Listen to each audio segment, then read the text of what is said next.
You ask Tiger to solve. This deals with linear equations with one unknown. The final result is x equals 121 over 81. Let's solve it step by step. Group all constants on the right side of the equation. Subtract 121 from both sides. Group like terms.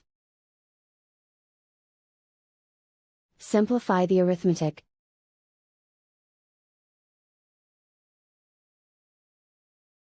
Isolate the x. Divide both sides by -81. Cancel out the negatives. Simplify the fraction.